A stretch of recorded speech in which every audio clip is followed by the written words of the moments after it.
Caminho a Cristo, capítulo 3. Libertos da culpa. Como pode alguém ser justo diante de Deus? Como pode o pecador ser justificado? É unicamente por meio de Cristo que podemos ser postos em harmonia com Deus, com a santidade. Mas como podemos chegar a Cristo? Muitos fazem hoje a mesma pergunta que fez a multidão no dia de Pentecostes, quando, convencidos do pecado, clamaram: "Que faremos?" A primeira palavra da resposta de Pedro foi: "Arrependei-vos." Noutra ocasião, logo depois, ele disse: "Arrependei-vos e convertei-vos, para que sejam apagados os vossos pecados." Atos 3:19. O arrependimento compreende tristeza pelo pecado e afastamento do mesmo. Não renunciaremos ao pecado enquanto não reconhecermos a sua malignidade. Enquanto dele não nos afastarmos sinceramente, não haverá em nós uma mudança real da vida. Muitos há que não compreendem a verdadeira natureza do arrependimento. Multidões de pessoas se entristecem pelos seus pecados, efetuando mesmo exteriormente uma reforma, porque receiam que seu mau procedimento lhes traga sofrimento. Mas não é esse o arrependimento segundo o sentido que a Bíblia lhe dá. Lamentam antes os sofrimentos do que o próprio pecado. Tal foi a tristeza de Esaú quando viu que perdera para sempre o direito da primogenitura. Balaão, aterrado à vista do anjo que se lhe pusera no caminho com a espada alçada, reconheceu seu pecado porque temia que devesse perder a vida. Não teve, porém, genuíno arrependimento do pecado, nem mudança de propósito ou aborrecimento do mal. Judas Iscariotes, depois de haver traído seu Senhor, exclamou: "Pequei, traindo sangue inocente." Mateus 27:4. A confissão foi arrancada de sua alma culpada por uma horrível consciência de condenação e temerosa expectação do juízo. As consequências que o aguardavam enchiam-no de terror, mas não houve em sua alma uma profunda e dolorosa tristeza por haver traído o imaculado Filho de Deus e negado o Santo de Israel. Faraó, quando sofria sobre os juízos de Deus, reconheceu seu pecado para escapar a castigos posteriores, mas voltava a desafiar o céu apenas suspensa às pragas. Todos esses lamentaram as consequências do pecado, mas não se entristeceram pelo próprio pecado. Quando, porém, o coração cede à influência do Espírito de Deus, a consciência é despertada e o pecador discerne alguma coisa da profundeza e santidade da lei de Deus, base de seu governo no céu e na terra. A luz verdadeira que alumia a todo homem que vem ao mundo, João 1:9, ilumina também os secretos encaminhos da alma, e as coisas ocultas das trevas se põem a descoberto. A convicção se apodera do espírito e da alma. O pecador tem então uma intuição da justiça de Jeová e experimenta horror ante a ideia de aparecer em sua própria culpa e impureza perante o perscrutador dos corações. Vê o amor de Deus, a beleza da santidade, a exaltação da pureza, anseia por ser purificado e reintegrado na comunhão do céu. A oração de Davi depois da sua queda ilustra a natureza da verdadeira tristeza pelo pecado. Seu arrependimento foi sincero e profundo. Não fez nenhum empenho por atenuar a culpa. Nenhum desejo de escapar ao juízo que o ameaçava lhe inspirou a oração. Reconheceu a enormidade de sua transgressão. Viu a contaminação de sua alma. Aborreceu o pecado. Não suplicava unicamente o perdão, mas também um coração puro. Anelava a alegria da santidade, ser reintegrado na harmonia e comunhão com Deus. Era esta a linguagem de sua alma. Bem-aventurado aquele cuja transgressão é perdoada e cujo pecado é coberto. Bem-aventurado o homem a quem o Senhor não imputa maldade e em cujo espírito não há engano. Salmo 32, 1 e 2. Tem misericórdia de mim, ó Deus, segundo a tua benignidade. Apaga as minhas transgressões, segundo a multidão das tuas misericórdias. Porque eu conheço as minhas transgressões, e o meu pecado está sempre diante de mim. Purifica-me com hisopo, e ficarei puro. Lava-me e ficarei mais alvo do que a neve. Cria em mim, ó Deus, um coração puro, e renova em mim o espírito reto. Não me lances fora da tua presença, e não retires de mim o teu Espírito Santo. Torna a dar-me a alegria da tua salvação e sustém-me com o espírito voluntário. Livra-me dos crimes de sangue, ó Deus, Deus da minha salvação, e a minha língua louvará altamente a tua justiça. Salmos 51, 1, 3, 7, 10, 12 e 14. Arrependimento como este está além de nossas forças realizar. Só é obtido por meio de Cristo, que subiu ao alto e deu dons aos homens. Exatamente aqui está o ponto em que muitos erram, sendo por isso privados de receber o auxílio que Cristo lhes deseja conceder. Pensam que não podem chegar a Cristo sem primeiro arrepender-se, e que é o arrependimento que os prepara para o perdão de seus pecados. É certo que o arrependimento precede o perdão dos pecados, pois unicamente o coração quebrantado e contrito é que sente a necessidade de um Salvador. Mas terá o pecador de esperar até que se tenha arrependido antes de poder chegar-se a Jesus? Deve fazer-se do arrependimento um obstáculo entre o pecador e o Salvador? A Bíblia não ensina que o pecador tenha de arrepender-se antes de poder aceitar o convite de Cristo. Vinde a mim, todos os que estáis cansados e oprimidos, e eu vos aliviarei. Mateus 11, 28. É a virtude que emana de Cristo que conduz ao genuíno arrependimento. Pedro elucidou este ponto em sua declaração aos israelitas, dizendo: Deus, com a sua destra, o elevou a príncipe e salvador para dar a Israel o arrependimento e remissão dos pecados. Atos 5:31. Assim como não podemos alcançar perdão sem Cristo, também não podemos arrepender-nos sem que o Espírito de Cristo nos desperte a consciência. Cristo é a fonte de todo bom impulso. Ele unicamente é capaz de implantar no coração a inimizade contra o pecado. Todo desejo de verdade e pureza, toda convicção de nossa própria pecaminosidade é uma evidência de que seu Espírito está operando em nosso coração. Jesus disse: Eu, quando for levantado da terra, todos atrairei a mim. João 12:32. Cristo tem de revelar-se ao pecador como o Salvador morto pelos pecados do mundo. E ao contemplarmos o Cordeiro de Deus sobre a cruz do Calvário, começa a desdobrar-se ao nosso espírito o mistério da redenção, e a bondade de Deus nos leva ao arrependimento. Morrendo pelos pecadores, Cristo manifestou um amor que é incompreensível, e esse amor, ao ser contemplado pelo pecador, abranda-lhe o coração, impressiona-lhe o espírito e inspira-lhe a alma contrição. É verdade que os homens às vezes se envergonham de seus caminhos pecaminosos e renunciam a alguns de seus maus hábitos antes de estar conscientes de que estão sendo atraídos a Cristo. Quando quer, porém, que façam um esforço para reformar-se, movidos do desejo sincero de proceder bem, é sempre o poder de Cristo que os está atraindo. Uma influência para eles desconhecida lhes opera na alma, despertando-lhe a consciência, e sua vida exterior emenda-se. E quando Cristo os atrai, levando-os a olhar a sua cruz para contemplar aquele que os seus pecados ali cravaram, o mandamento desperta na consciência. É-lhes revelada a pecaminosidade de sua vida, o pecado que se acha arraigado em sua alma. Começam a compreender alguma coisa da justiça de Cristo e exclamam: que é o pecado que devesse exigir tão grande sacrifício pela redenção de sua vítima? Acaso se fez preciso todo esse amor, todo esse sofrimento, toda essa humilhação para que não perecêssemos, mas tivéssemos vida eterna? Poderá o pecador resistir a esse amor? Poderá recusar-se a ser atraído para Cristo? Se, porém, não se opuser, será levado para ele. O conhecimento do plano da salvação levá-lo-á ao pé da cruz, arrependido de seus pecados que causaram os sofrimentos do amado Filho de Deus. O mesmo poder divino que opera nas coisas da natureza fala ao coração dos homens, neles criando um desejo inexprimível de algo que não possuem.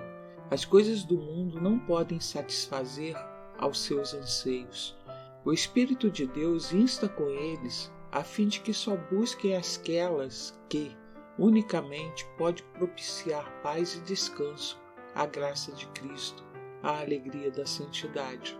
Por influências visíveis e invisíveis, nosso Salvador está a operar constantemente para atrair o espírito dos homens dos prazeres do pecado, que não satisfazem, para as infinitas bênçãos que nele podem possuir. A todas essas almas que em vão buscam mitigar a sede nas rotas cisternas desse mundo, dirige-se a mensagem divina. Quem tem sede, venha, e quem quiser, tome de graça da água da vida. Apocalipse 22, 17. Vós que suspirais por alguma coisa melhor do que as que este mundo oferece, reconhecei neste anelo a voz de Deus à vossa alma. Pedi-lhe que vos dê arrependimento, que vos revele a Cristo em seu infinito amor, sua perfeita pureza. Na vida do Salvador exemplificaram-se perfeitamente os princípios da lei de Deus. Amor a Deus e ao homem, benevolência, amor, abnegado, eram a vida de sua alma. É quando o contemplamos, quando a luz de nosso Salvador incide sobre nós, que vemos a pecaminosidade de nosso coração. É possível que nos tenhamos lisonjeado, como o fez Nicodemos, com a ideia de que nossa vida tem sido justa, nosso caráter moral reto, julgando não termos necessidade de humilhar perante Deus o coração como um pecador vulgar. Mas quando a luz de Cristo nos ilumina a alma, vemos quão impuros somos, discernimos o egoísmo dos nossos motivos, nossa inimizade contra Deus, que tem maculado todos os atos de nossa vida, reconheceremos então que nossa própria justiça é, na verdade, como trapos imundos, e unicamente o sangue de Cristo nos pode lavar a mancha do pecado e renovar-nos o coração à sua semelhança. Um raio da glória divina, um vislumbre da natureza de Cristo que nos penetre na alma, tornará dolorosamente visível toda a mancha do pecado, pondo a descoberto a deformidade e defeitos do caráter humano. Torna patentes os desejos profanos, a infidelidade do coração, a impureza dos lábios, os atos de deslealdade do pecador, invalidando a lei de Deus, expõe-se-lhe à vista e seu espírito se abate e aflige sobre a influência do Espírito de Deus. Aborrece-se a si mesmo ao contemplar o puro, imaculado caráter de Cristo. Quando o profeta Daniel contemplou a glória que cercava o mensageiro celeste que lhe foi enviado, ficou dominado de um sentimento de sua própria fraqueza e imperfeição. Descrevendo o efeito da cena maravilhosa, diz ele: não ficou força em mim, e transmudou-se em mim a minha formosura em desmaio, e não retive força alguma. Daniel 10:8. A alma assim comovida odiará seu egoísmo, aborrecerá seu amor próprio e buscará, pela justiça de Cristo, a pureza de coração que está em harmonia com a lei de Deus e o caráter de Cristo. Diz Paulo que, segundo a justiça que há na lei, no que respeita aos atos exteriores, ele era irrepreensível. Filipenses 3:6. Quando, porém, chegou a discernir o caráter espiritual da lei, reconheceu-se pecador, julgado pela letra da lei, segundo os homens a aplicavam à vida exterior, havia se afastado do pecado. Mas quando olhou as profundezas dos santos preceitos e se viu a si próprio como ouvia a Deus, prostrou-se humildemente e confessou a culpa. Diz ele: em algum tempo vivia sem lei, mas vindo o mandamento, reviveu o pecado e eu morri. Romanos 7:9. Quando viu a natureza espiritual da lei, o pecado se lhe apresentou em toda a sua verdadeira hediondez e desvaleceu-se-lhe o amor próprio. Deus não considera todos os pecados igualmente graves. Há, aos seus olhos, como aos olhos do homem, gradações de culpa. Por mais insignificante, porém, que este ou aquele mau ato possa parecer aos olhos humanos, pecado algum é pequeno à vista de Deus. O juízo do homem é parcial, imperfeito, mas Deus avalia todas as coisas como são na realidade. O bêbado é desprezado e disse-lhe que seu pecado o excluirá do céu, ao passo que o orgulho, o egoísmo e a cobiça muitas vezes não são reprovados. No entanto, estes são pecados especialmente ofensivos a Deus, pois são contrários à benevolência de seu caráter e àquele desinteressado amor que é a própria atmosfera do universo não caído. A pessoa que cai em algum pecado grosseiro sente, talvez, sua vergonha e miséria e sua necessidade da graça de Cristo, mas o orgulho não sente necessidade alguma, e assim fecha o coração a Cristo e às infinitas bênçãos que veio dar. O pobre publicano que orava, ó Deus, tem misericórdia de mim, pecador, Lucas 18:13, considerava-se homem muito ímpio, e outros assim o consideravam também, mas sentia sua necessidade e, arcando ao peso da culpa e da vergonha, veio perante Deus pedindo-lhe misericórdia. Seu coração estava aberto para que o Espírito de Deus ali fizesse sua obra de graça e o libertasse do poder do pecado. A oração jactanciosa e plena de justiça própria do fariseu revelou que tinha o coração fechado à influência do Espírito Santo. Pela distância em que se achava de Deus, não percebia sua própria corrupção em contraste com a perfeição da santidade divina. Não sentia necessidade de coisa alguma, e coisa alguma recebeu. Quando virdes vossa pecaminosidade, não esperei até que vos tenhais melhorado. Quantos há que julgam não ser suficientemente bons para ir a Cristo? Tendes esperança de tornar-vos melhor mediante vossos próprios esforços? Pode o etíope mudar a sua pele ou o leopardo as suas manchas? Neste caso, também vós podereis fazer o bem, sendo ensinados a fazer o mal. Jeremias 13:23. Só em Deus é que há socorro para nós. Não devemos esperar persuasões mais fortes, melhores oportunidades ou temperamento mais santo. De nós mesmos nada podemos fazer. Temos de ir a Cristo exatamente como nos achamos. Mas ninguém se iluda com o pensamento de que Deus, em seu grande amor e misericórdia, salvará ainda mesmo os que lhe rejeitam a graça. A tremenda malignidade do pecado só pode ser avaliada em face da cruz. Se os homens insistem em que Deus é bom demais para rejeitar o pecador, olhem eles ao Calvário. Foi por não haver outro meio de salvar o homem e por ser impossível, sem esse sacrifício, escapar o gênero humano ao poder corruptor do pecado e ser restaurado à comunhão com seres santos, impossível tornarem-se os homens de novo participantes da vida espiritual. Foi por isso que Cristo tomou sobre si a culpa dos desobedientes e sofreu em lugar dos pecadores. O amor, sofrimento e morte do Filho de Deus atestam a terrível enormidade do pecado e revelam que não há escape de seu poder nem esperança na vida mais elevada senão pela submissão da alma a Cristo. O impenitente excusa-se às vezes dizendo de professos cristãos: sou tão bom como eles. Não são mais abnegados, nem mais sóbrios ou circunspectos em sua conduta do que eu.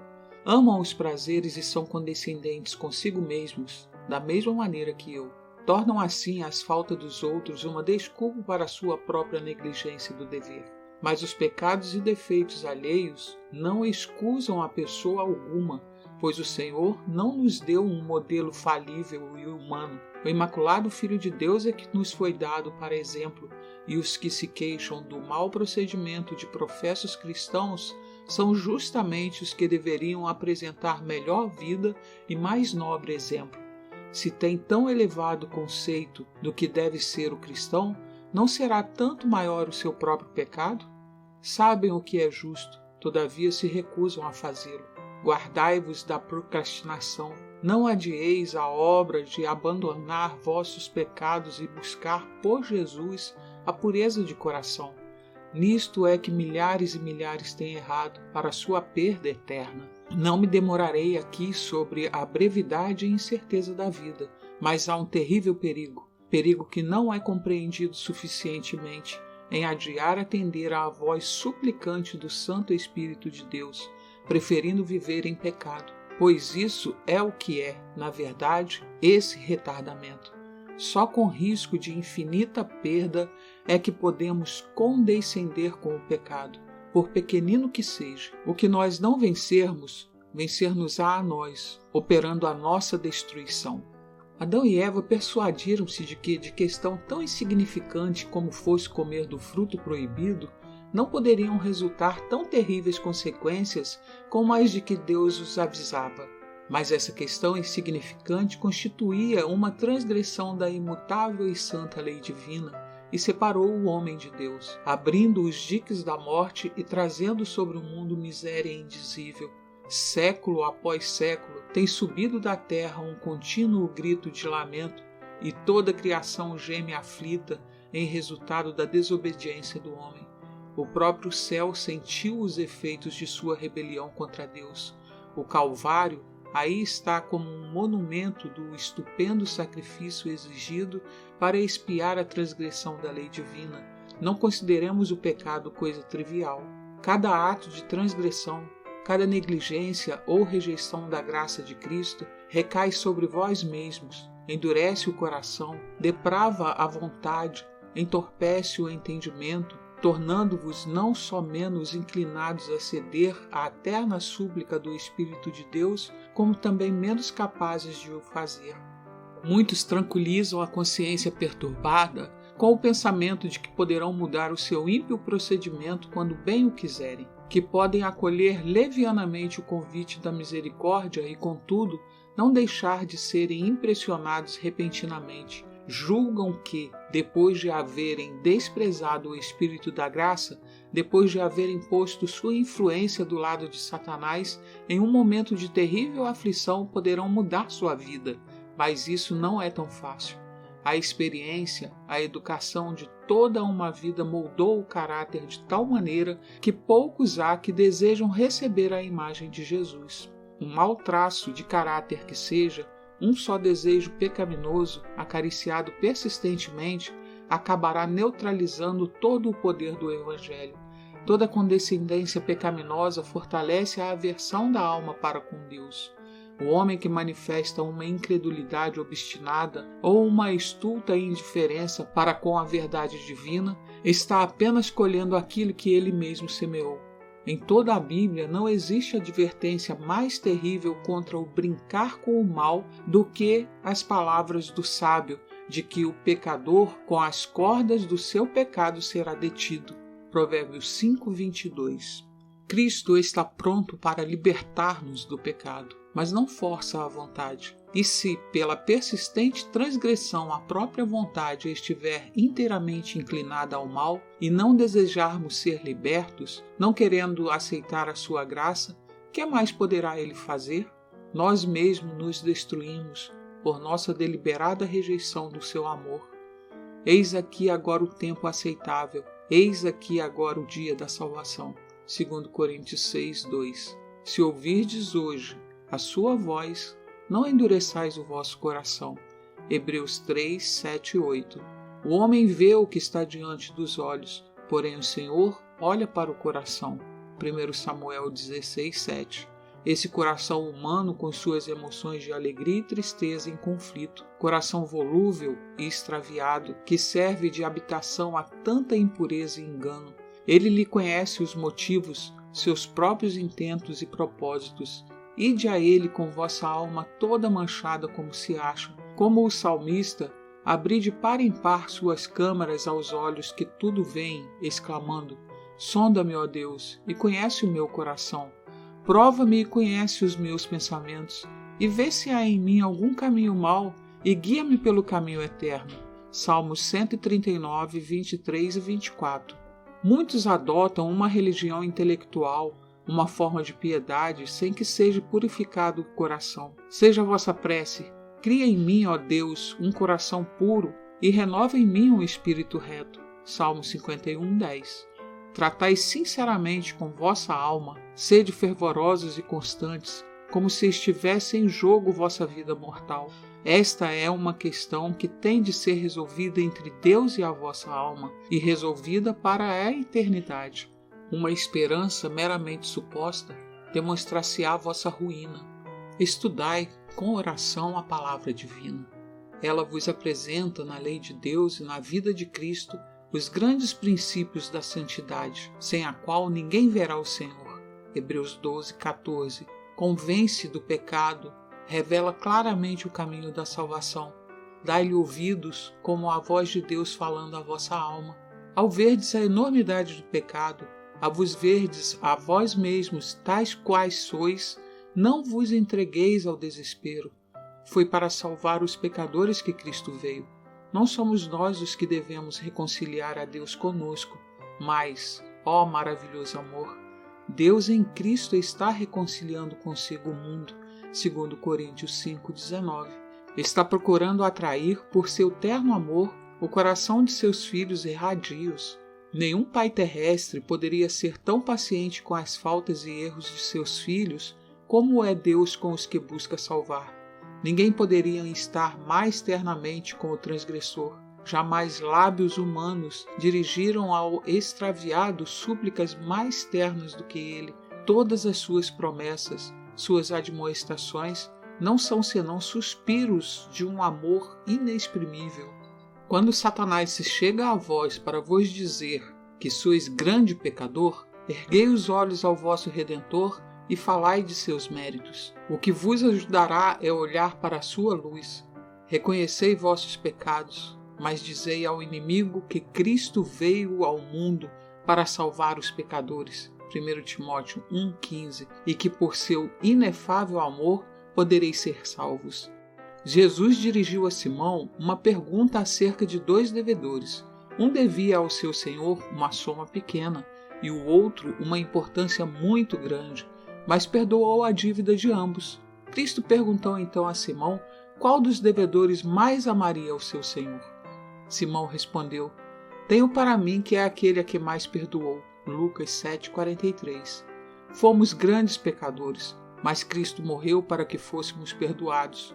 Os méritos de seu sacrifício são suficientes para serem apresentados ao Pai em vosso favor. Aqueles a quem mais perdoou, mais o hão de amar, e mais próximos de seu trono se hão de achar, para o louvor por seu grande amor e infinito sacrifício. É quando mais plenamente compreendemos o amor de Deus que melhor reconhecemos a malignidade do pecado. Quando reconhecermos a extensão do cabo que para nós foi descido, quando compreendermos alguma coisa do infinito sacrifício que Cristo fez em nosso favor, o coração se desfará em ternura e contrição.